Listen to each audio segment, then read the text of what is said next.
Nos están viendo en Grecia. Yo creo que estamos en vivo ya, chequéalo. Sí, ya estamos en transmisión de prueba. En 15 minutos entra el doctor Pagán. Me acaba de escribir, le voy a mandar la invitación en un minuto. Solo quiero asegurarme que estamos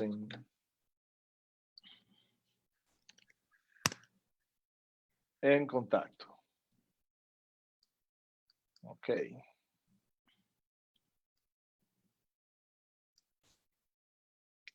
Ok. Estamos en vivo. Saludos a todos. Bienvenidos. Estamos a 15 minutos de tener a nuestro hermano Pagán con nosotros para comenzar la conversación. Queremos decirles que van a poder hacer preguntas a través de Facebook. No vamos a poder contestarlas todas, pero vamos a contestar, a hacerle al doctor Pagán las preguntas que podamos ver en el sistema.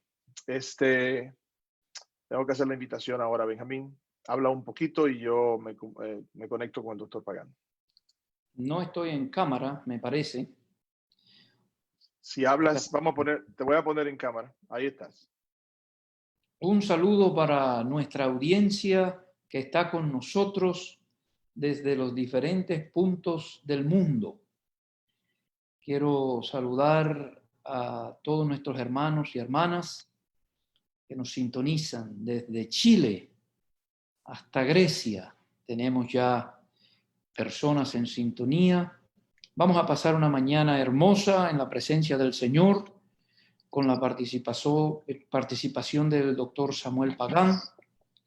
Como les dije anteriormente, el doctor Samuel Pagán es un erudito hispano puertorriqueño, profesor de Antiguo Testamento, arqueólogo, poeta, compositor y maestro de la palabra del Señor, escritor de muchos libros, y por bendición de Dios ha sido el profesor del obispo Vidal, ha sido mi profesor de Antiguo Testamento en diferentes ocasiones. También ha estado hablando en diferentes eventos que hemos tenido, el ministerio y la membresía internacional de la Iglesia de Dios de la Profecía. Es un gran amigo, un compañero a quien a veces consultamos en materia bíblica, y es un honor tenerle con nosotros en el día de hoy.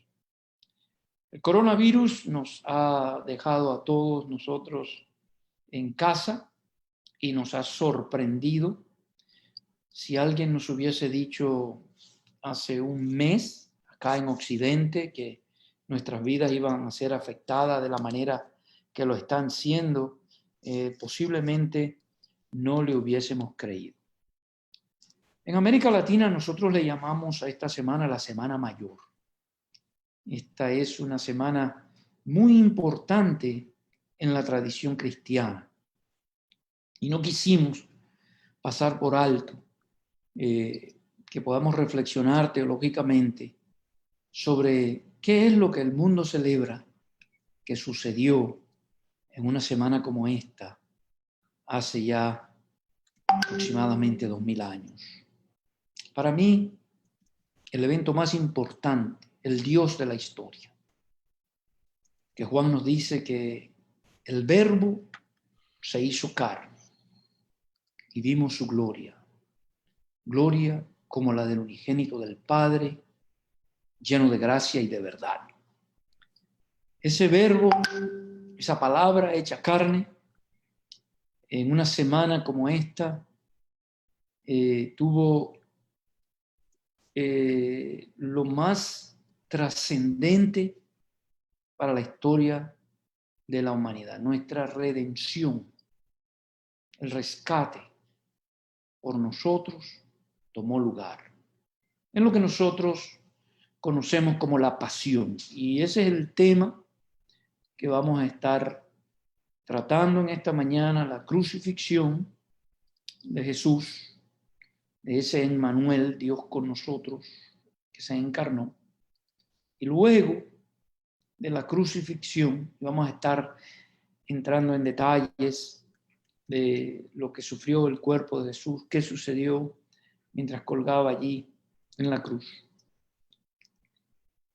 Luego también hablaremos del evento único en la historia de la humanidad, la resurrección de nuestro Señor. Así que hagan sus preguntas por Facebook, envíen sus saludos, que vamos a estar en cadena con varios medios de comunicación en Latinoamérica, en Iberoamérica, de lugares en Guatemala, Perú, en el área metropolitana de Boston. Hay varios canales que se estarán enlazando con nosotros para llevar esta transmisión al mayor número de personas posible. Le quiero invitar a que hagan un watch party en Facebook, que compartan, que inviten a todos sus amigos, que lo hagan público en Facebook y por todos los medios que ustedes tengan. Yo sé que mi iglesia local ya está en cadena y hay varios lugares de nuestra América Latina que ya nos han escrito, como dije, desde el cono sur, desde Chile hasta Grecia, el noreste de los Estados Unidos, República Dominicana, Honduras. Todos estos países ya han reportado sintonía con nuestra transmisión. Obispo Vidal, no sé si tiene algo para nuestra audiencia.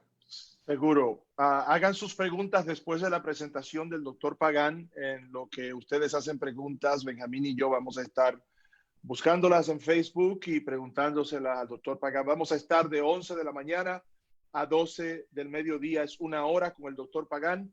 Así que prepárese. Después que usted escuche la de él, ya yo tengo 1 o 2 que quiero hacerle, que creo que son pertinentes al momento, a esta Semana Santa, este Jueves Santo.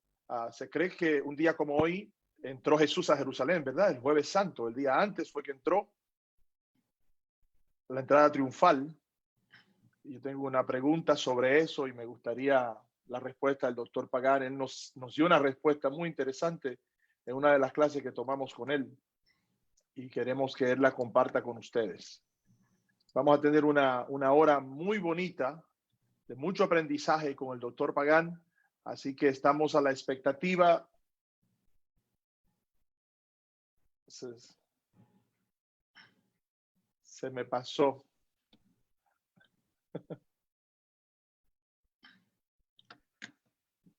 Me estoy oyendo doble.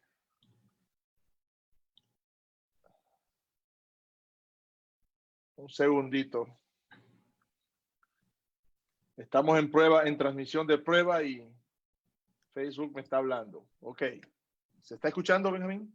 Se está escuchando perfectamente. Alison está en la línea. El doctor Pagán está llamando. ¿Aló? Se lo envié por email. Estamos en vivo, estamos haciendo los enlaces. Estuvimos diciendo. Aquí está. Búsquenlo. Saludos. En su email. Okay. Bruno, le digo que entre las mismas 11 en 8 minutos. Esperamos en 8 minutos. Saludos. Aparece el nombre de mi hija porque estaba usando la clase con su maestra. Ya en estos días me he dado cuenta que muchos pastores usan los aparatos de los hijos, porque veo nombres de hijos y veo nombres de Alison. Daniel, tú tuviste al doctor Pagán en estos días, transmisión. Saluda a la audiencia y a todos los medios que tú diriges están enlazados también. Gracias, obispo Benjamín. Pues buenos días a todos. Aquí en California apenas 7:53 y queremos saludar a la gente que está en Argentina. Argentina va a seguir retransmitiendo esta entrevista que ya viene en breve. Radio Encuentro 95.1 FM allá en la provincia de Jujuy, la última provincia del norte frontera con Bolivia. También tenemos a TV Estéreo Shalom Pumbi y que transmite también por Canal 28 vía cable en Guatemala. Por supuesto, Radio Vida 103.5 FM en Huánuco, Perú. Mucha gente me estaba escribiendo que estaba escuchando desde la emisora de radio aún entrevistas que hemos tenido con ustedes y desde luego Estación Vida Internacional y diversas plataformas ya virtuales que también siguen esta transmisión. Así que aprovecho, obispo, para dejarle el saludo a toda esta audiencia que está pendiente también de esta transmisión. Como no, gracias, David. El próximo jueves tendremos al obispo Sam Clements a esta misma hora en español. Tendremos una transmisión, queremos cubrir toda América Latina, Iberoamérica, con también una entrevista y una palabra de inspiración del obispo Clements. Y el jueves de arriba también tendremos al doctor Elías Rodríguez, que se estará dirigiendo a toda nuestra audiencia. Queremos aprovechar este tiempo donde todos estamos en casa, queremos hacer del jueves a esta hora nuestro tiempo, ya que las redes no estarán tan saturadas en estos momentos. Queremos llegar al pueblo con una palabra de orientación. Nosotros que hemos estudiado aún juntos los salmos, sabemos que el ser humano se desorienta. Incluso hay salmos de desorientación. El pueblo necesita reorientarse. El pueblo necesita mantener la mirada en las cosas que no perecen, en las cosas que a vida eterna permanecen, aún en los momentos más difíciles del drama humano. Por eso queremos salir hoy con este mensaje de la pasión, con este mensaje, con esta narrativa de qué sucedió aproximadamente 2000 años atrás con esta entrada de Jesús a Jerusalén, que sería su última vez, pero que sellaría el fin de semana nuestra redención, nuestra salvación. Es un acto único, una sola vez, donde Jesucristo resucita y compra nuestra redención, paga el precio por nuestra salvación. Obispo Benjamín Feliz y también obispo Gabriel Vidal, pues es una buena noticia para los medios que también siguen esta retransmisión, que sepan que a esta hora aproximadamente, 8 de la mañana, siendo de California, quizá el este de Estados Unidos, 11 de la mañana, todos los jueves, va a haber una entrega especial junto a los presbíteros de la Iglesia de Dios de la Profecía, con invitados que van a ilustrar sin duda la Biblia y la teología de una manera edificante, creo, para la iglesia. Así que los animo a toda la gente que está en las redes sociales, que todos los jueves tomemos esta plataforma para conectarnos y también para retransmitir y para compartir con todos nuestros contactos, sin duda, la bendición que ustedes van a estar transmitiendo. Así que animo y aliento a los medios que están también, quizá hay mucha gente, obispo Vidal y obispo Benjamín, que capaz también están con espacios especiales en radios. Hace poco me ha escrito gente que también usan más de 5 o 6 emisoras de radio en Latinoamérica, y pues los animo a ellos, especialmente, que son quizá gente que sigue las transmisiones de ustedes y que también puedan unirse y hacer los contactos debidos para que muchas más personas en el mundo sean bendecidas los días jueves a esta hora. Sí, queremos crear este espacio para mayormente, como digo, y primariamente la Iglesia de Dios de la Profecía, pero a todos los hermanos y amigos de otras denominaciones, de otras instituciones, iglesias independientes, que nos siguen en nuestra trayectoria, que somos amigos, que somos compañeros en la misión. Este espacio lo queremos abrir para tratar temas importantes. El obispo Vidal tiene una palabra también.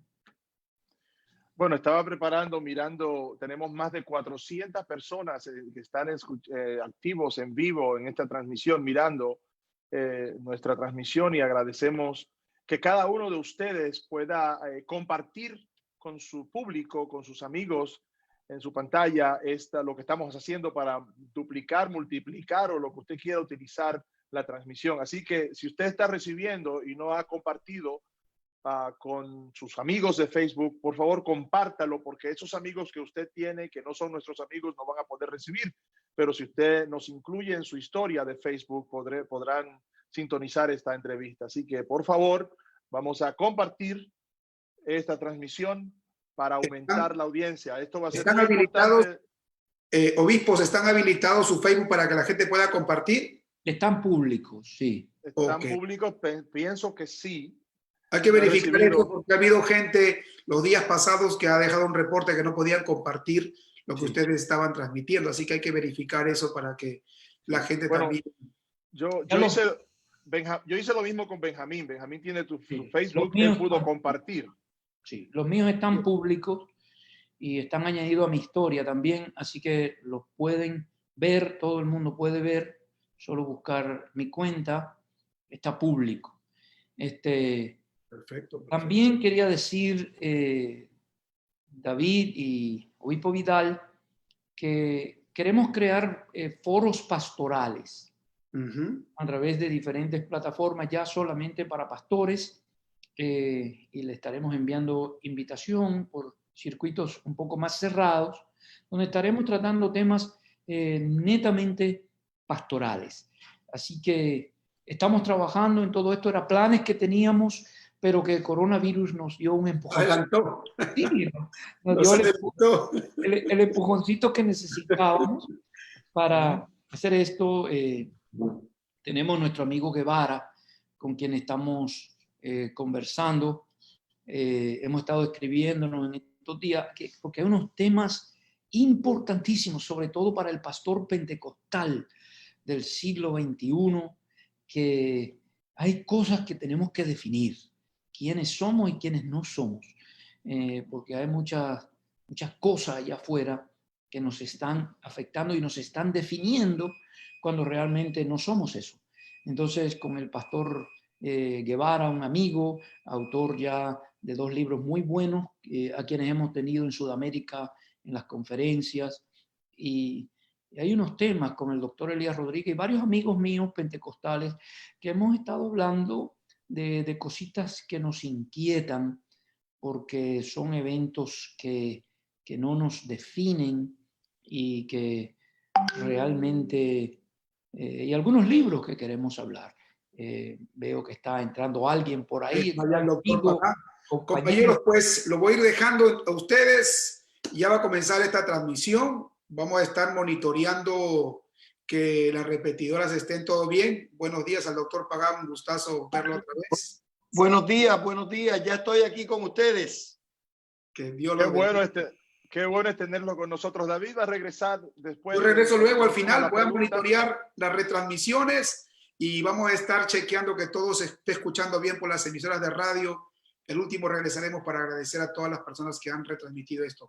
Dios lo bendiga, buenos días. Ahí aparece Alison, pero el nombre de mi hija, soy David Bruno. Bendiciones, doctor Pagán, que tengan un lindo día y vamos a estar aquí siguiendo la transmisión. Dios lo bendiga. Bienvenido, doctor Pagán. Es un placer tenerlo con nosotros. Qué bueno, Gabriel. Veo que estás en la oficina. Vine a la oficina porque aquí yo tengo niños pequeños y hacen mucho ruido. Imagínense. Pues ya los niños míos están grandes, pero me los traería aquí. Benjamín. Un placer, querido doctor. Una bendición para nosotros tenerles en estos días tan importantes que hemos tenido. Aquí reflexionando en casa, volviendo a leer otra vez Jesús de Nazaret, que para mí uno de los mejores libros Gracias. de la vida de Jesús, que antes que nada quiero recomendar a la audiencia los temas que estará cubriendo el doctor Pagán, nuestro querido amigo, profesor, compañero en misión, nuestro guía, nuestro anfitrión en Israel, cuando vamos.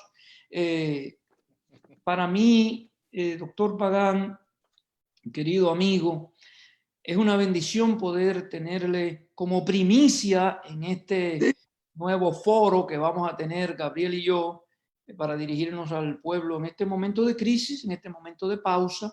Todos los jueves estaremos llegando a nuestra audiencia. Muy bien. A esta hora, más o menos 5.000 iglesias nos están viendo en este momento. Y solo una de las cadenas que está unida a nosotros tiene más de 40.000 personas que nos está siguiendo. Tengo personas incluso en Grecia que nos están viendo en este momento y en todos los países de Iberoamérica. Así que sin más preámbulos. 5.000 iglesias son 2 o 3. Sí, más o menos. Sí. Unas cuantas. Sí. Así que quiero decirle, doctor Pagán, en vivo, en la transmisión en vivo, tenemos más de 400 personas que están con nosotros, pero se está retransmitiendo por radio. No sabemos si se está, no presté atención a David cuando si habló de televisión. estamos en dos estaciones de televisión también. Muy bien. Así que Dios les bendiga a todos los que nos ven por la televisión y a los que nos están escuchando en la radio. Este es un momento muy especial de 1 hora con el doctor Pagán. Así que adelante, compañeros. Saludos, Gabriel. Saludos, Benjamín. Y saludos a todos esos buenos hermanos y hermanas y pastoras y pastores y amigos y obispos y miembros de las iglesias, de la Iglesia de la Profecía. Realmente me une a esta denominación muchos lazos de amistad, muchos lazos de profesor-estudiante, muchos lazos de estudiante y lector de tesis, pero sobre todo con el tiempo todas esas relaciones pedagógicas y académicas se han transformado en relaciones interpersonales muy gratas, y para mí es un gusto estar con ustedes para no hablar de otra cosa más que de Jesús. Amén. Lo primero que me preguntan Gabriel y Benjamín es que si ha habido alguna vez que se ha pasado una Semana Santa como esta. Entonces todo el mundo está encerrado. Entonces yo le digo, bueno, para comenzar, la primera Semana Santa en la cual Jesús entró a Jerusalén fue una semana singular. Los creyentes estaban en sus casas. Solamente el domingo salieron cuando entró, pero el ambiente era tan de muerte, el ambiente era tanto de crisis, porque se estaban organizando para matar a Jesús. O sea que a veces la gente me pregunta en la radio, en estos días casualmente, en la televisión también, que Jesús fue allí sin saber lo que le esperaba. No, según los documentos bíblicos que tenemos, ya cuando estaba en Cesarea de Filipos, Jesús le dijo a Pedro, tenemos que ir a Jerusalén, y Pedro le contestó, no, para allá no vamos, porque tal cosa no nos acontezca. Pero la verdad es que sí sabía. Los discípulos, cuando entró a la ciudad, lo vitorearon y dieron gracias a Dios por él, gritaban, ¿verdad? Hosana, bendito el que viene en el nombre del Señor. Pero la verdad es que el ambiente era de muerte. Una segunda Semana Santa difícil la pasó Martín Lutero cuando estaba en pleno Reforma Protestante.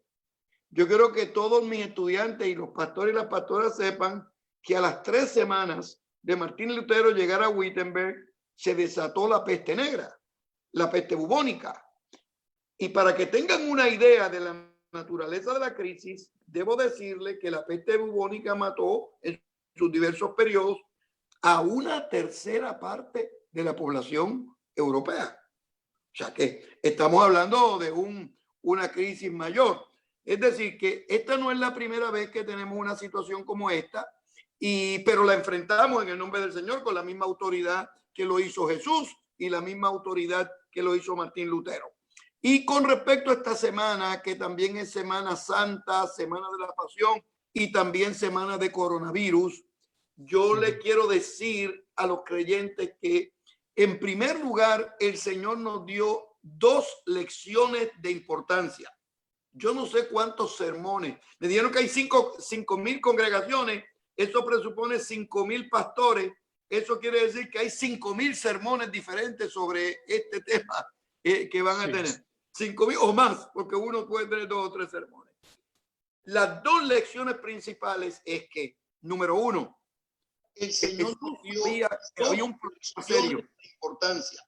Yo no sé cuántos sermones. Me dijeron que hay 5.000 congregaciones. Esas son 2 o 3, esos son serio. Pero miren esto.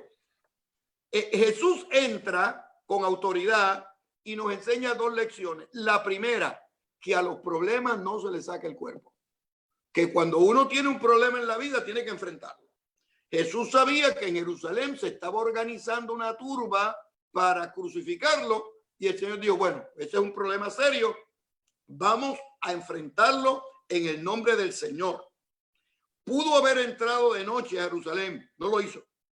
Pudo haber entrado calladito sin hacer mucha alboroto, no lo hizo. Pudo haber entrado por una ventana, por una puerta pequeña. Yo no sé cuando llevamos a los grupos allá a Terra Santa, pues hay 12, 13 puertas que podemos entrar a la ciudad. Sin embargo, Jesús decidió entrar por la puerta que llegó, ¿verdad? Que en el día de hoy es la puerta de las ovejas. Entró por ahí de día. Y no es que digamos que entró muy inhibido. Entra con autoridad, entra con valor, entra con dignidad, porque los problemas de la vida hay que enfrentar de pie y con seguridad. Esa misma enseñanza se pone de manifiesto en el huerto del Getsemaní, porque en el huerto del Getsemaní es que Jesús presenta su humanidad óptima, ¿ya? Donde su sudor, recuerdan el texto bíblico, el sudor era como grandes gotas de sangre. O sea, no es que sudaba sangre, sino que es una imagen literaria para decir que estaba sudando la vida, porque la sangre es imagen de la vida en el texto bíblico y en el Oriente Medio. O sea, cuando Jesús está sudando la vida, la situación es difícil, le dice a los discípulos que oren. Y los discípulos oran la primera vez y se quedan dormidos. Jesús le dice, pero no pudieron orar un rato conmigo. La segunda vez le dice, oren y se vuelven a quedar dormidos. La tercera vez es diferente.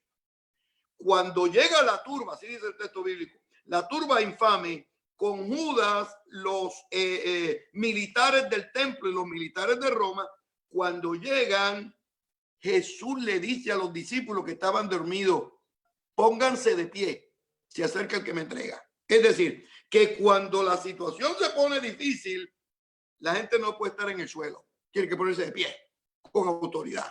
Los problemas se enfrentan de pie, con seguridad y en el nombre del Señor.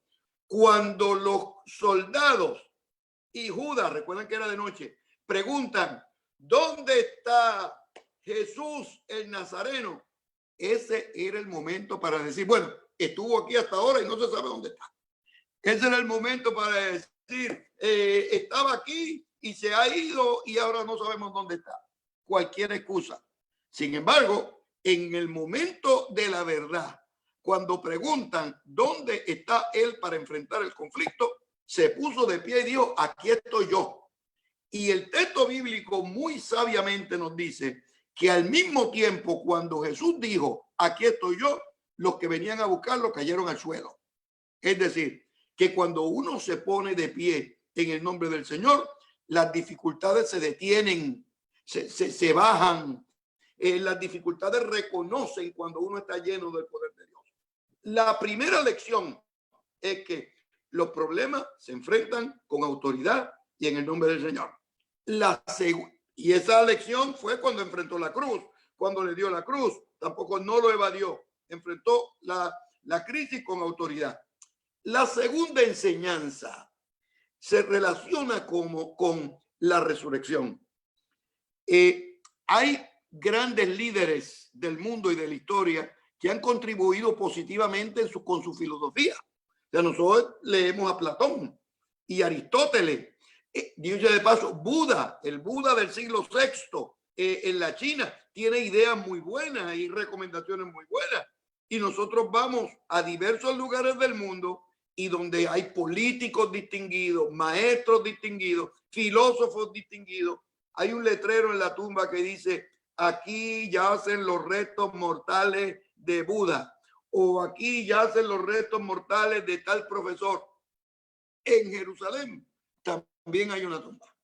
Y en Jerusalén la tumba tiene un mensaje. Pero en vez de decir que aquí yacen los restos mortales de Jesús de Nazaret, hay un letrero que dice, ¿por qué buscáis entre los muertos al que vive? No está aquí, sino que ha resucitado.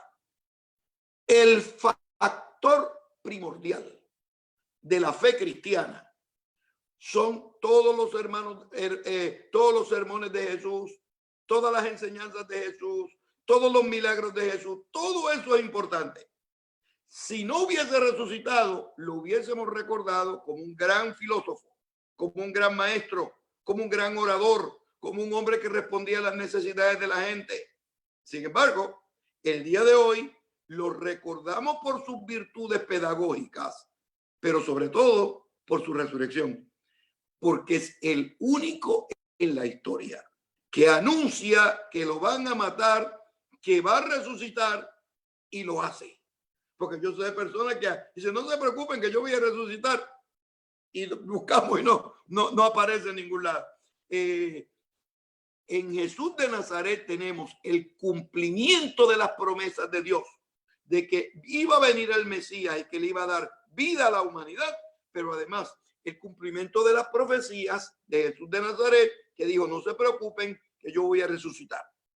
El apóstol Pablo, con respecto a este tema, dice, si Cristo no resucitó, vana es entonces nuestra fe, porque el elemento fundamental, el elemento indispensable, el elemento extraordinario de la vida de Jesús es el poder que tuvo para resucitar, porque con la resurrección de Jesús, Dios le dice a la humanidad que en Cristo Dios le puso la muerte a la muerte. Y ya la muerte no tiene la última voz con nosotros, ya la muerte no tiene la última palabra con los creyentes, ya la muerte no tiene el último miedo que nos infunde, sino que nosotros en el nombre del Señor nos declaramos victoriosos, porque la muerte no tiene poder contra la gente de fe. Esas dos enseñanzas nos abren las puertas para poder estudiar ciertamente a Jesús de Nazaret. ¿Qué dicen Benjamín y Gabriel? Excelente reflexión. Me encanta el acercamiento y las perspectivas de Samuel Pagán, porque Samuel Pagán siempre nos dice a nosotros, los problemas, la vida, hay que enfrentarla con autoridad. Muy bien. Hay que presentar la cara, hay que meterle el pecho a los problemas. Los problemas no se resuelven huyendo. Y Cristo tenía un problemita inminente frente a él que lo había llevado pequeño, como cordero fue llevado al matadero. Y en esa trayectoria Jesús va y él enfrenta la vida con autoridad. Doctor Pagán, la pregunta que yo tenía, por favor, era con relación a la crucifixión y esa muerte tan cruel, tan dolorosa. Yo sé que Gabriel tiene unas preguntas ahí de los clavos y de esas cosas. La pregunta mía, porque en estos días, lamentablemente, mucha gente está pasando a la eternidad. Sí. Y veía de personas que aún conocimos, pastores incluso, que ni siquiera le habían dado un certificado de defunción. En Nueva York, por ejemplo, lo que hay son camiones, trailers, donde se están poniendo los cuerpos. Si se nos permitiese ver el certificado de defunción de Jesús, ¿qué diría ese certificado? ¿Qué tipo de muerte? ¿Cómo es que el médico allí experto diría? ¿Qué diría él de qué murió Jesús? Mira, buena pregunta, muy buena pregunta.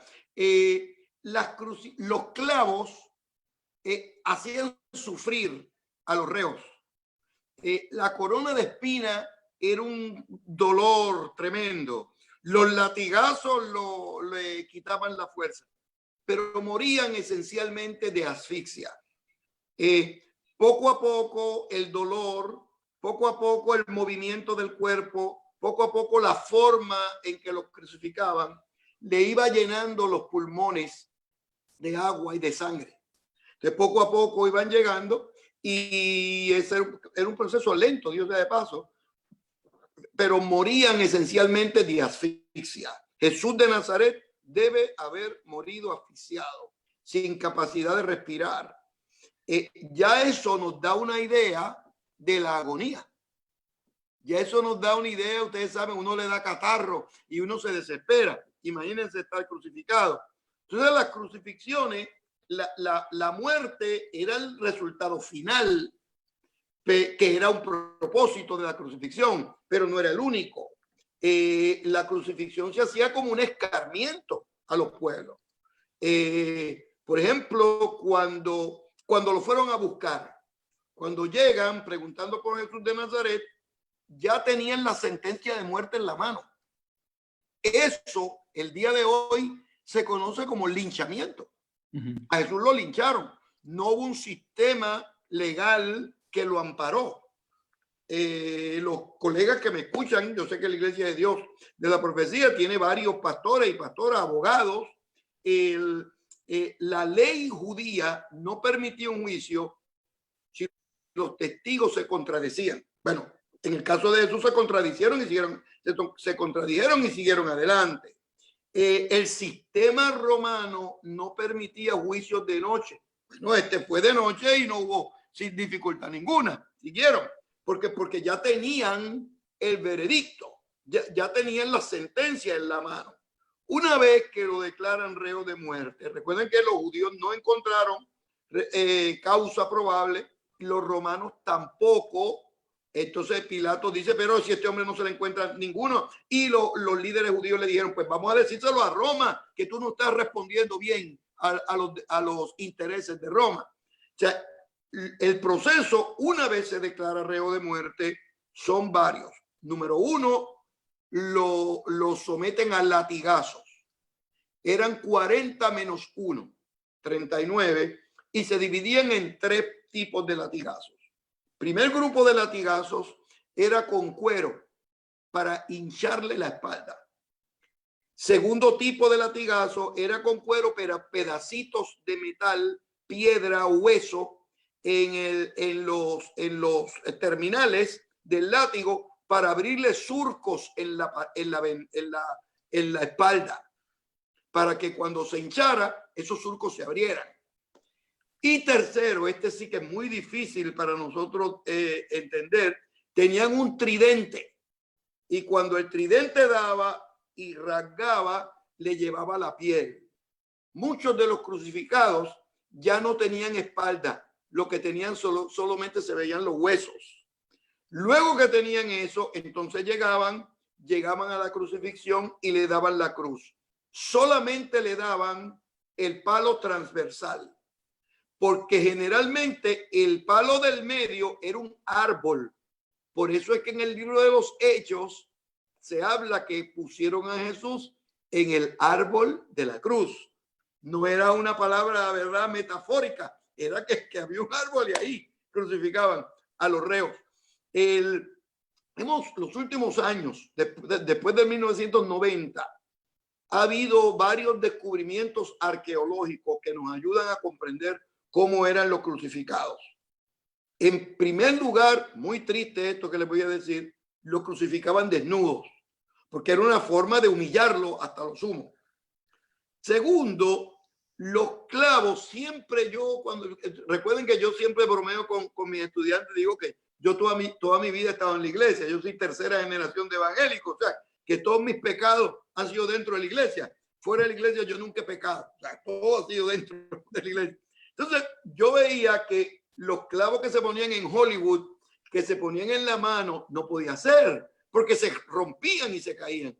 Hemos descubierto que el clavo se ponía aquí en la muñeca, se traspasaba el clavo y luego Benjamín y Gabriel, aquí sí que se van, es interesante esto, un clavo como de 18 pulgadas, le daban una vuelta al clavo para que no se cayera. O sea, yo siempre pensaba, pues, ¿cómo era que no se caían? El cuerpo, ¿verdad? Pesaba. No se caían porque el clavo los amarraba. O sea, era un dolor tremendo. Los reos los paseaban por el pueblo para que la gente lo escupiera, los golpeara, le metiera el pie, le gritara, porque eso era parte del proceso. Y finalmente lo crucificaban Hollywood los presenta en la cima de una montaña, cuando no era así. Los crucificaban en la base de la montaña, que quedara muy cerca de los caminos, de forma tal que cuando la gente entrara y saliera de la ciudad pudiera ver el reo.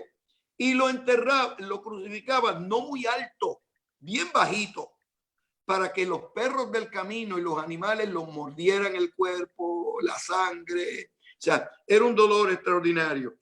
Esto pone de manifiesto la naturaleza de la crisis que tuvo que enfrentar el Señor. O sea, a veces nosotros piensen la película peor que han visto de las crucifixiones de Hollywood. No sé, la de Mel Gibson.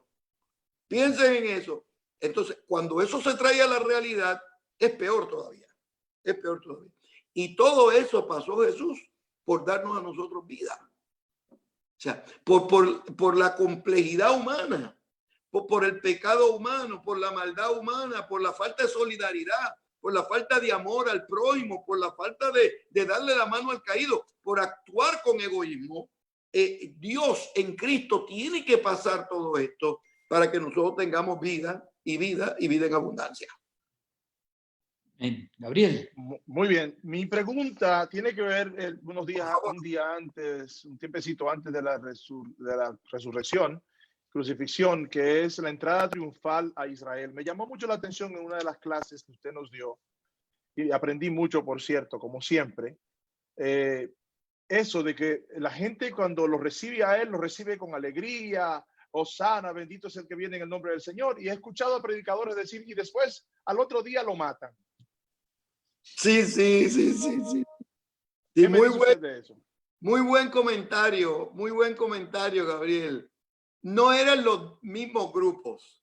Los que gritaron Hosana eran los amigos de él que venían junto a Jesús y sus discípulos de la Galilea.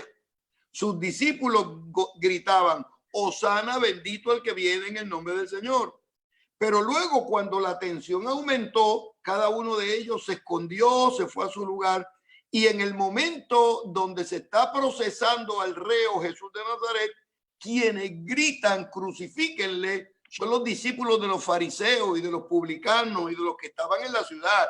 No es que cambiaron. Yo he escuchado varios sermones y dice, ¿cómo es posible que hayan cambiado de opinión tan pronto?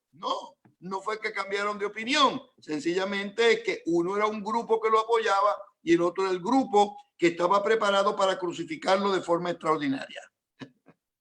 Muy bueno. Una pregunta desde Chile. Sergio Cedeño hace esta pregunta. Saludos, pastor. Uno de sus estudiantes.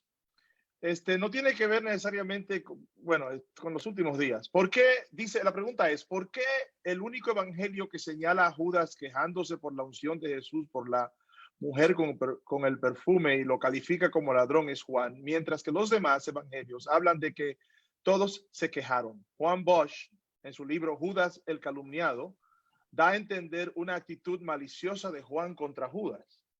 ¿Qué dice usted? Ese Juan Bosch era una cosa seria.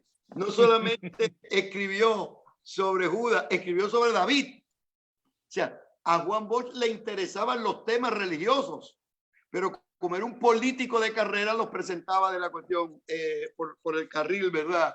Interpersonal y político. En efecto, Judas es un personaje siniestro en los evangelios. Yo quiero que ustedes sepan que Judas escaló poco a poco el liderato del Señor, el del grupo del Señor, hasta llegar a ser tesorero. Y uno no pone de tesorero a alguien en quien uno no confía. Jesús confiaba en Judas, pero Judas por alguna razón u otra se desorientó.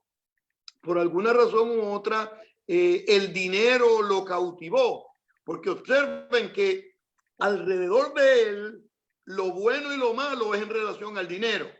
Lo bueno parece que administraba bien, que lo pusieron tesorero. Lo malo es que le llenaron los ojos, que tenía que vender a Jesús por dinero y lo vendió. Hizo un mal negocio porque lo vendió por el equivalente de un esclavo, por un esclavo. Ya le pagaron muy poquito.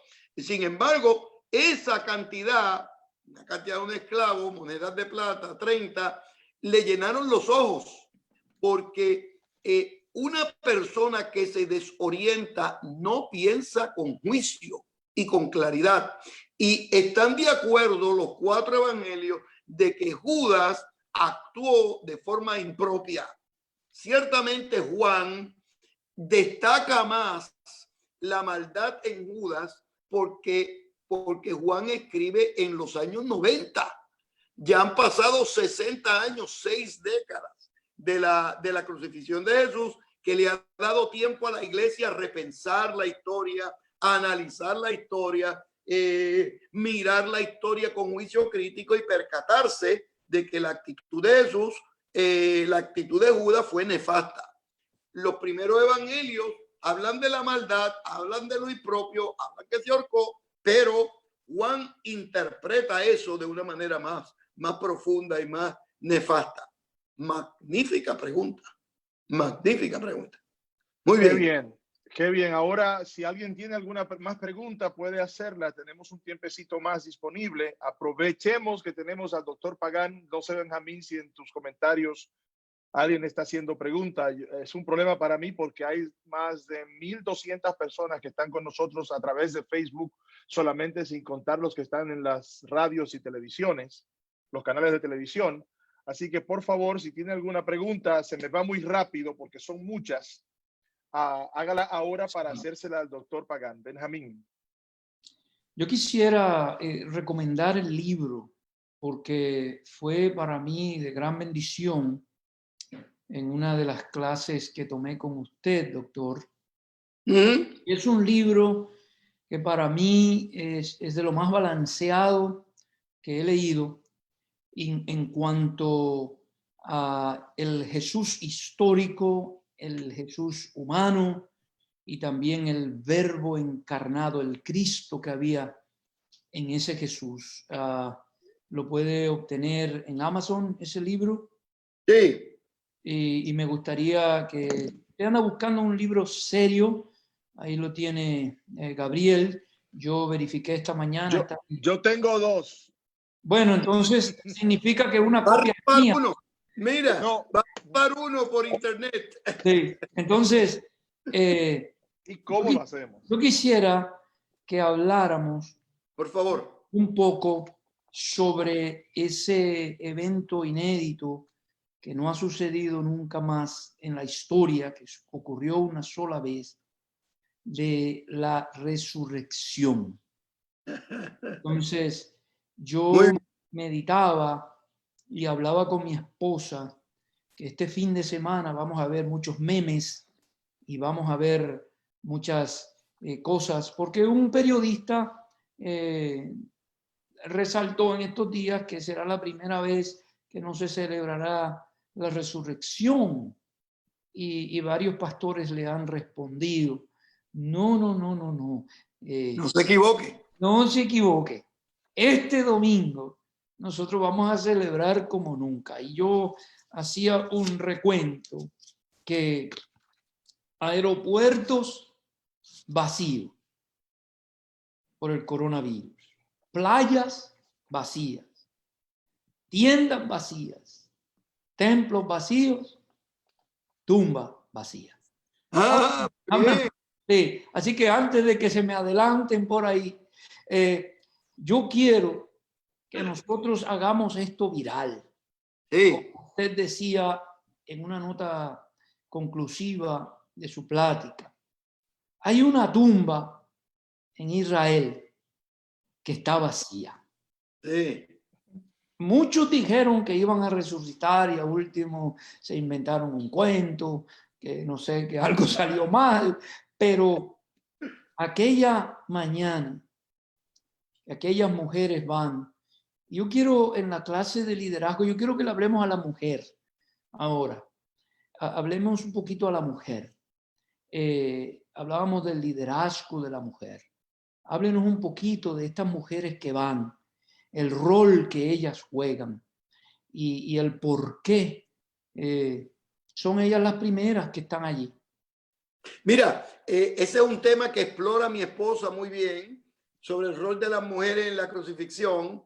Y una de las cosas que ella dice es que ante la crisis, que era una crisis mayor, o sea, lo mataron. Entonces los otros discípulos estaban preocupados que le iba a pasar a ellos. Ante esta crisis mayor, los discípulos se escondieron, pero las mujeres se quedaron en la tumba. Se quedaron esperando. El domingo llegaron para seguir el protocolo de las costumbres funerarias, y cuando están preocupadas de quién iba a abrir, que iba a mover la piedra para abrir el sepulcro, se dieron cuenta que el sepulcro estaba abierto y que estaban los lienzos allí. Es interesante notar que María Magdalena se lo dice a los discípulos. Viene Pedro con 2 discípulos, entran, creen y se van corriendo. No se le apareció el Señor a los discípulos ahí. María Magdalena se quedó allí, orando, inquiriendo, preguntando, meditando, llorando. Y de pronto, cuando está allí, se le aparece el Señor. Interesante esto. Quizá el plan era salirse de la tumba, ir a la Galilea, en el camino de Galilea, encontrarse con los discípulos de Maús y después seguir al norte y llegar a la Galilea. Sin embargo, la perseverancia de María Magdalena, que se quedó allí y se quedó allí, hizo que el Señor volviera. O sea, recibió una doble bendición, porque había 2 ángeles, en vez de uno, habían 2 ángeles allí. Qué gran enseñanza, porque cuando la gente persevera, en vez de una bendición, recibe doble bendición de Dios, como la recibió María Magdalena. Con respecto a la tumba vacía y la crucifixión, es una pena que yo no tenga un video sobre cómo fue que resucitó. Nosotros no tenemos eso. Lo único que tenemos son 2 testigos de la resurrección. Uno, que la tumba estaba vacía. Eso hay que explicarlo de alguna manera. Los judíos dijeron, eso se explica fácil. Se robaron el cuerpo. Muy bien. Si se robaron el cuerpo, había 2 preguntas más. ¿Quién se lo robó y dónde lo pusieron? Nunca apareció. Y trataron de insinuar que se habían robado el cuerpo, pero no podían explicar ni quién ni dónde lo pusieron. La segunda posibilidad, el segundo testimonio de la tumba, es que se apareció a la gente. Se apareció primero a Pedro, a los 2 discípulos, a María Magdalena, a las mujeres, luego a los discípulos de Maús, luego a los 11 en la Galilea. Pero lo grande del caso es que, según el apóstol Pablo, apareció a más de 500 personas a la vez. Las apariciones de Jesús se han explicado de varias formas. Número 1 es que lo querían tanto que tuvieron una alucinación. Bueno, eso puede explicar a una persona. 2, bueno, 2 ya es complicado. 11 a la vez, casi imposible. Pero 500 al mismo tiempo, no hay forma que eso, sociológicamente hablando, eso no funciona. Sí, o sea que por un lado la tumba está vacía y por el otro comenzó a aparecerse. Y comienza a aparecerse a los discípulos y comienza a aparecerse en las diversas comunidades y comienza a poner de manifiesto su poder. Ahora, hay un elemento adicional que quiero añadir para la contextualidad, los que no han preparado el sermón para el domingo y para mañana, que son muy importantes. Escuchen esto bien. Luego de las plagas de Egipto, los creyentes se quedaron en sus casas en cuarentena. Luego el ángel, ¿verdad? Por el ángel de la muerte para los egipcios y el ángel de la vida para los judíos, le ponía en el dintel de la puerta una marca de sangre. Luego, en la época de Jesús, la época de Martín Lutero recomendaba que la gente se quedara en sus casas y daba una palabra de esperanza con los salmos. En la época de Jesús, luego de la resurrección, pasan 40 días, luego de la resurrección, luego de llegar a la Galilea, y viene el Pentecostés. Es decir, luego de los grupos de cuarentena, ya sea Israel en Egipto, Elías huyendo a Jezabel, Jesús antes de su ministerio 40 días y 40 noches orando, luego de la resurrección 40 días. Quiere decir, luego de las cuarentenas hay avivamientos. Y yo le estoy diciendo a los creyentes que luego de la resurrección, luego de la cuarentena, que los discípulos recuerdan que se quedaron unánimes y juntos en el aposento alto para que nadie los siguiera, estaban todos con miedo, vino el Espíritu de Dios. Luego de esta cuarentena, la iglesia de la profecía va a tener un despertar extraordinario y tenemos que prepararnos para eso el día de hoy. Luego de esta cuarentena y de esta generada por el coronavirus, luego de esta cuarentena va a haber momentos de despertar. Las comunidades que rodean nuestros templos van a preguntar, escuchen esto bien, el templo ha estado cerrado, pero las iglesias han estado abiertas. Las iglesias Amén. han estado por todos esos mundos de Dios. Así es. Hay iglesias en la calle, hay iglesias en el internet, hay iglesias en la televisión, hay iglesias en la radio, hay iglesias por Facebook, hay iglesias por Twitter, hay iglesias por Enlace TV, no sé cuántas cosas más. Y la iglesia ha estado en acción. Y lo que le decimos a la comunidad de los creyentes es que nos preparemos, porque luego de este periodo de hogar, también ha sido un periodo de reflexión, porque lo que viene de parte de Dios es un gran avivamiento, una visitación especial de Dios para la humanidad. Gloria a Dios por eso. Tengo varias preguntas, doctor Pagán. Disculpe, por favor. Nos gustaría comentar más sobre eso, pero hay muchísimas, hay miles de comentarios ya. Y tenemos una audiencia en Facebook de 1,400 personas ya. Esto es una bendición. Puede si quieren leerla toda, una a una, con detenimiento. Sí, eso voy a hacer. La primera, decía un expresidente de la República Dominicana fallecido, el doctor Joaquín Balaguer. Esta es una pregunta capciosa. Ajá. La pregunta es si es cierto que se le machacaban los testículos a los crucificados. Mira, yo no lo sé, no lo dudo, pero no tengo constancia histórica de que eso pasara. Escuché eso hace algunos años y busqué y no encontré. No dudo que lo hicieran, porque recuerden que el objetivo era humillar al reo, pero no hay documentación que yo esté consciente que indique que eso sucedió. Muy bien. La próxima ¿es correcto decir que Jesús murió en la cruz?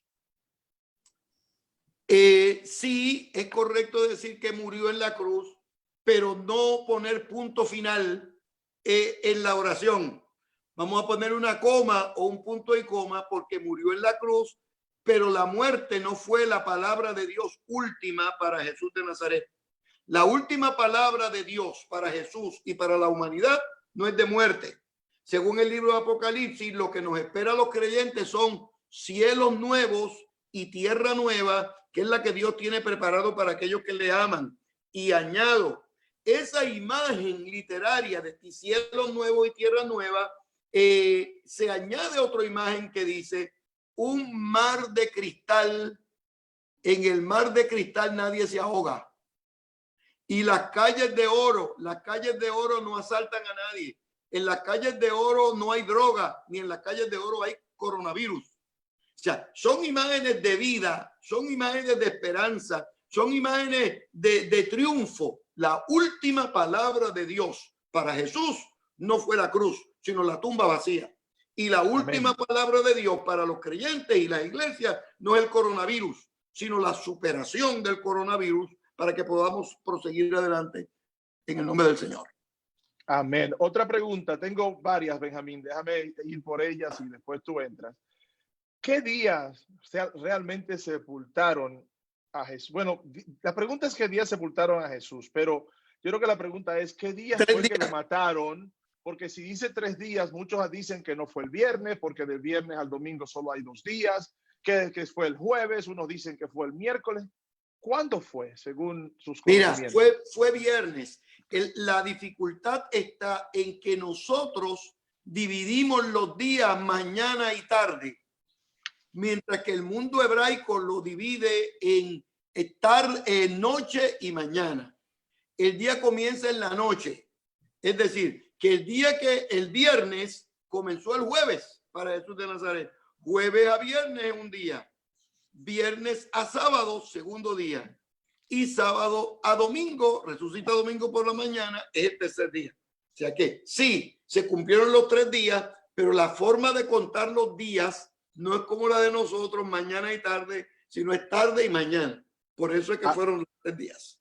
Ahí está la explicación, por supuesto. Otra pregunta es, si Jesús sabía quién era Judas, ¿cuál era el propósito? Me imagino. Ahí está. Buena pregunta. ¿Quién hizo esa pregunta? Muy buena. Mire, eso está bien atrás porque hay mucha gente haciendo preguntas y estoy escribiendo como pueda. Dios conoce la historia y el futuro, pero no nos obliga a nosotros a actuar como nosotros actuamos. Dios lo conoce, pero no es una camisa de fuerza. Los seres humanos toman decisiones y dándole la oportunidad a Judas para que fuera el tesorero, le da la oportunidad de arrepentimiento, le da la oportunidad de superar. Dios lo sabía, pero no se interpuso para que Judas fuera responsable de sus propias acciones. Que no diga después, me obligaron, que yo no quería, que etcétera, etcétera. Excelente, doctor. Excelente reflexión. Nos preguntan cómo se llama el libro a que me referí desde Europa. Jesús de Nazaret. Vida, enseñanzas y significado. Jesús de Nazaret, vida, enseñanza y significado. Y se encuentra, lo publicó CLIE, lo pueden bajar de manera electrónica llegando a clie.es, es España. Clie.es, pero también lo pueden bajar en Amazon y en otras compañías de venta de libros electrónicos. Para mí, a nivel de miembro de iglesia, instituto, seminario, cualquier nivel, un libro muy completo sobre la vida, las enseñanzas, si le gusta la parábola, la predicación. Hay muchas tablas en el libro que no la van a encontrar en ningún otro. Una obra muy completa, pero también muy al nivel de cualquier lector que quiera documentarse. Mira, hay un dato curioso que quiero compartir. Yo sé que tenemos cadenas de televisión, tenemos estaciones de radio que están con nosotros, pero me llegó de la República Dominicana una persona que tomó esta transmisión, la conectó a altos parlantes y ahora todo el barrio está escuchando. Así que al barrio. A ese barrio. A ese barrio de la República Dominicana. Yo, sí. Parte de mi corazón allá está en la República Dominicana, donde tengo muy buenos amigos. Saludos cordiales. Oh, no. Así que a ese barrio que nos está escuchando por alto parlante. Y hay maneras curiosas que la gente está compartiendo. Desde luego, cada miembro, cada pastor, le pedimos que lo haga público en su página de Facebook. Así que esto está viral en todo Iberoamérica, en algunos lugares de Europa. Y les queremos saludar. Ya se nos están acabando el tiempo, 13 minutos. Pero tengo más preguntas, Benjamín. Y yo tengo una pregunta también que me hacen acá. Usted lo mencionó muy ligeramente, pero se le hizo a Jesús un juicio justo. No. Jesús su día en la corte con todos sus derechos que tenía. Mira, ese ha sido un tema de investigación académica muy serio. La verdad documental, o sea, lo que nosotros tenemos para evaluar el día de hoy con respecto al juicio de Jesús son documentos. Y son varios tipos de documentos. Lo que dice la Biblia de lo que pasó, en torno a lo que pasó, lo que dicen las leyes romanas de cómo debían ser los juicios, y además lo que dice los documentos judíos de cómo debían ser los juicios internamente dentro de las comunidades judías. Y no se cumplieron, según los documentos que tenemos, no se cumplieron los procesos legales ni romanos ni judíos. Por eso es que mencioné que lo que había pasado con Jesús el día de hoy se conocería como un linchamiento. Lo lincharon, se aprovecharon de él, se aprovecharon de el último momento de su vida, se aprovecharon que estaba en Jerusalén, se aprovecharon que era la Pascua, se aprovecharon que era de noche, que uno del grupo de él mismo lo vendió. Todo eso se organizó para matar a Jesús. Todo esto se hace debajo de la voluntad de Dios, porque había un propósito salvador, pero revela la hostilidad humana. O sea, cuando uno estudia a Jesús de Nazaret, eso fue lo que hizo Pilato, estudia la vida de Jesús de Nazaret y su enseñanza, era un hombre bueno. Era un hombre bueno, grato. Pilato, especialista en juicios, Pilato, especialista en detener este tipo de cosas. Mire, yo no encuentro nada malo en él. O sea, esa es una fuente de autoridad extraordinaria. Pilato. Entonces, de pronto tenemos a Pilato diciendo que no encontró causa probable, pero después, cediendo a la presión del grupo, violó la ley y mató a Jesús.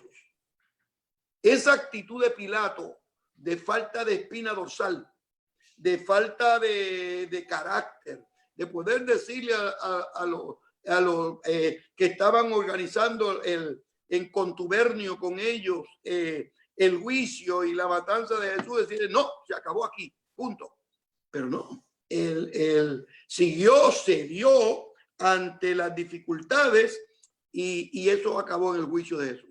No fue un juicio justo de acuerdo a los documentos que nosotros tenemos el día de hoy. No tiene que ver si es cristiano o no cristiano, que cree o no cree, sino la documentación dice que no. Están diciendo... La persona que me preguntó, yo le respondí... ¿Es abogado? Me parece, tiene algún interés legal, pero yo le respondí muy elocuente y teológicamente de su respuesta a través de un texto. Quizás usted elaboró un poquito más. Yo le puse no. Oye, tengo dos preguntas que quiero hacer. Un comentario me hace uno de nuestros supervisores nacionales de América del Sur, es que 1 hora es poco tiempo.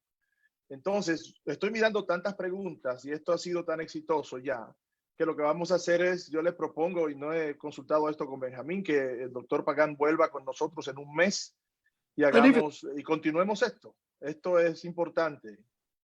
La pregunta es, tengo que hacer esta por obligación, porque primeramente viene de mi esposa, que quiere saludarlo. No. Quiere saludarlo a usted y a Noemí. Saludos cordiales. Noemí anda por ahí. Saludos. Muy bien. La queremos mucho. Ella pregunta, ¿por qué me has desamparado? La palabra de Jesús en la cruz. ¿Fue una pregunta porque sintió miedo y estuvo solo? Mira, no. Buena, magnífica pregunta. Mira, según la tradición judía, los judíos piadosos en momentos de tensión recitaban salmos. Eso era lo que hacían. Jesús de Nazaret debe haber estado recitando salmos en el momento de la tensión, de la misma manera que nosotros nos van a operar y cuando nos llevan en la camilla vamos orando, el Señor es mi luz y mi salvación, Dios es nuestro amparo y fortaleza, alzaré mis ojos a los montes, todo ese tipo de cosas. Jesús, las 7 palabras no son 7 palabras o 7 frases, son pedacitos de salmos que el evangelista puso para indicar una oración completa, pero lo que citó fue un pedazo. Las 7 palabras de la cruz son 7 salmos, desde el 24, diversos salmos que el Señor estaba orando, porque como un judío piadoso, en el momento de la tensión, la esperanza se recobra recitando salmos. Y eso era lo que hacía Jesús. Me has desamparado es parte de un salmo que revela cómo se sienten los humanos en momentos de dificultad. No es que Dios se haya ido, es que uno siente que está solo. Entonces Dios está al lado nuestro. Y lo que yo digo con respecto a ese tema es que independientemente si lo sentimos o no lo sentimos, si lo vemos o no lo vemos, si pensamos que está al lado nuestro o no está al lado nuestro, la verdad bíblica y teológica es que donde quiera que están 2 o 3 reunidos en su nombre, ahí Él está. Quiere decir que aunque no lo sintamos, está con nosotros. Aunque no lo veamos, está con nosotros. Aunque no pensemos que pueda estar, está con nosotros. Y en ese momento Jesús se siente como un humano en dolor, pero Dios está al lado de él como un testigo de lo que estaba sucediendo. Buena pregunta también. Muy bien. La otra es una que es de controversia en América Latina y qué bueno que la hicieron. No la había pensado el día de hoy. Esa es cómo cristianos debemos usar la cruz en nuestras iglesias. Sí, la cruz es símbolo de muerte. Recuerden que según el Deuteronomio es maldito el que es crucificado, pero generalmente las iglesias evangélicas lo que tienen es una cruz vacía, que es símbolo de la resurrección. Las cruces que nosotros tenemos lo que indican es que Jesús de Nazaret dejó la cruz y ya no está en una pared, ya no está en una cruz, ya no lo tenemos guindado al cuello, sino está caminando con nosotros en la vida. Hay otras tradiciones religiosas que tienen el crucifijo, que el Cristo está todavía, ¿verdad?, crucificado, pero también es símbolo de vida, porque la muerte, y esto lo decimos con mucha firmeza, la muerte no tiene la última palabra con nosotros. Y añado lo siguiente relacionado con la cruz. El primer símbolo cristiano no fue la cruz, fue el arca y fue el pescado, que se relacionaban con mensajes de Jesús. Recuerden que Cristo es el arca, el ancla de nuestra fe. El ancla, ¿verdad? Alude al mar, alude a la salvación, alude a la victoria, alude al triunfo de Jesús en el mar de la Galilea, ya todo ese tipo de cosas, y el pescado al milagro de los pescados. El primer símbolo cristiano no fue la cruz. Esa vino posiblemente después del año 70 y 80 de la era cristiana. Sí, la pregunta muy buena. Sí. Porque en mi propio ministerio en América Latina me encuentro con eso, entiendo el espíritu de la pregunta, porque algunos evangélicos, algunos pentecostales, a veces entienden que ese símbolo fue mayormente de otras tradiciones más grandes y más antiguas en América Latina, pero siempre les digo a mis hermanos, no hay nada malo en usar ese símbolo. Fíjense, les quiero compartir una anécdota muy corta. La primera vez que fui a Asia, y esto yo no lo había notado, obviamente Asia no tiene, hoy en día no tiene la tradición cristiana que tenemos acá en Occidente y acá en América. Y por primera vez eché de menos la cruz. No había cruz por ningún lado. Y yo escribía un editorial para una revista nuestra de la denominación y escribí cada vez que veo una cruz. Me tomó ir a Asia para echar de menos. Mira, interesante, ese símbolo de la crucifixión, que nunca he sido una persona de muchos símbolos, porque más que nada le digo a nuestras personas, a nuestros hermanos, llevémoslo en el corazón y tengámoslo siempre presente en nuestra mente, en nuestra memoria, que era el llamado hebreo a cada vez cuando salga por el camino, recuérdalo, repítelo, díselo a tus hijos, a los hijos de tus hijos. Que la cruz tenga ese lugar, pero la eché de menos cuando estuve en Asia, porque no la veía en ningún edificio.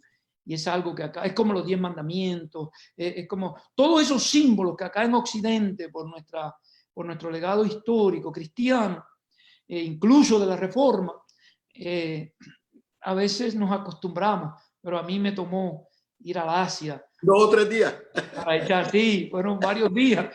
Y decía, oye, pero no veo símbolos cristianos, mayormente. El de la cruz. Pero hermanos, hermanas, no hay nada malo en utilizar. Yo cuando construí la iglesia allá en Orlando, pues lo primero que hice, puse una cruz allá para recordarnos siempre. Muy bien. En el día de la cena. No hay nada malo. No es un altar. No es nada que nos haga a nosotros adorar ningún ídolo, simplemente que en el mundo evangélico no le damos tanta importancia a ese aspecto, no creemos que tenga poderes ni nada de eso.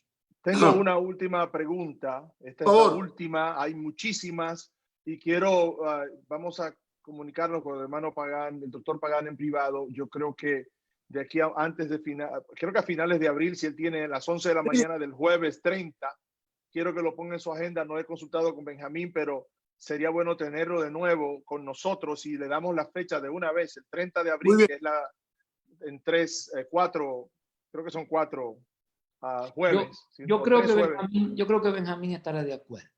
Bueno. Entonces, para el 30 de abril volvemos con el doctor Pagán, la semana que viene con nuestro supervisor general, la semana siguiente con el doctor Elías Rodríguez y luego con el doctor Pagán. Y vamos a ver si nos comunicamos con Alfonso Guevara, el escritor de Pastores de Carne y Hueso, para el mes de mayo. Así que ya tenemos bastante invitados. Gracias, doctor Pagán. Usted comenzó este asunto y esto es una bendición. La pregunta es interesante y es respecto a la lanza. La hace David Orozco, el supervisor nacional de Paraguay, también uno de sus estudiantes. Sí, mi hermano. Exacto. ¿Y qué representa cuando la lanza penetra el costado y sale agua y sangre? Mira, ¿por qué lo dejaste preguntar? Ese es un curso de un año completo. Mira, es que recuerden que Jesús es el hijo de David, según un título mesiánico. Y David, cuando enfrenta a Goliat, le dice: tú vienes a mí con espada, danza y lanza y jabalina. Jabalina era la lanza. Porque la lanza se convirtió en un símbolo antagónico al Mesías. Entonces vienen y tratan de matar a Jesús con una lanza, símbolo de muerte. Y lo que sale, según el Evangelio de Juan, lo que sale de Jesús es agua y sangre. Agua, símbolo del bautismo, y sangre, símbolo de salvación. Es decir, que aún en el momento del dolor, Cristo está generando vida, Cristo está generando salvación, Cristo está generando esperanza, porque el bautismo es la apertura de los creyentes al mundo del reino de Dios. Pero que muy buena pregunta. Muy buena pregunta. Muy bien, muchas gracias, doctor Pagán. Ahora nos preparamos para despedirnos. Queremos hacer esto solo de 1 hora para que sea emocionante y no largo, que canse a las personas. Yo sé que hay muchos teólogos por allá que nos están mirando, que no quieren que esto termine, pero vamos a volver el día 30 con el doctor Pagán de abril. Esto ha sido un éxito y continuaremos la conversación. Muy bien. ¿Qué le iba a decir? El jueves que viene ya sabemos con el supervisor general. Déjeme ver. Muchas gracias, doctor Pagán. Usted ha sido de gran bendición a nosotros. Ha comenzado algo nuevo. Usted es ¿cómo se dice? El padrino de esta transmisión. Estamos a 1,600 personas en Facebook. Nunca había visto eso yo en mi vida, en lo personal. Y mucho más quizás en la radio, la televisión y en el barrio allá en la República Dominicana. En el barrio. Gracias, mis queridos pastores. Hay muchos obispos que le envían saludos, supervisores nacionales, muchos de sus estudiantes que están alrededor del mundo envían sus saludos, un abrazo fraterno. Y como les decía al principio de la transmisión, este es un espacio que queremos crear para la Iglesia de la Profecía de Iberoamérica, que lo hacemos a esta hora para que nuestros hermanos en Europa también nos puedan ver y compartir con todos ustedes en momentos. Yo quisiera que algún día hagamos un foro de los salmos de desorientación, porque a mí me encanta cómo usted lo pone en manera que lo podemos entender. Cuando nosotros nos sentimos desorientados, y yo lo he visto a usted mismo, doctor Pagán, en momentos difíciles de su vida. Yo he dicho, yo quisiera ser como Pagán, porque ante situaciones muy serias de la enfermedad de su esposa, temas muy personales y muy críticos, yo lo veo. Samuel Pagán no solamente se lo prescribe a otro, él lo practica. Y yo lo he visto, he estado en el salón de clase con él cuando no sabemos qué va a pasar con su esposa, no sabemos, estábamos en Santo Domingo y iba para Puerto Rico a recibir unos resultados, no sabemos. Qué bueno que de allá la noticia fue: De sanidad y liberación. Cristo todavía sana, todavía libera, todavía responde a las oraciones, porque la vida, como dice Samuel Pagán siempre, la vida así se enfrenta, con valentía. La vida, el cristiano enfrenta la vida con valentía. Así que saludos a Noemí, la doctora Noemí Pagán, compañera suya de jornada y maestra nuestra también. Sí. Dios les bendiga a toda nuestra audiencia. Gracias a toda nuestra audiencia alrededor del mundo. Shalom. Bendiciones. Esté pendiente, doctor Pagán. Le voy a dar una llamadita en un ratito para hacerle unas preguntas sobre algo. Nos vemos el jueves. Muchas bendiciones a todos. Un abrazo. Abrazos a Noemí. Gracias. Quiero darle esta información a los que están en Facebook. Esto, por supuesto, se queda grabado en Facebook y usted puede escuchar esta transmisión de nuevo con el doctor Pagán. Hasta el jueves. Bendiciones, Benjamín. No nos vemos más que por aquí nosotros, por el asunto de la cuarentena, pero firmes en el Señor todo el tiempo. Se le quiere de gratis, compañero.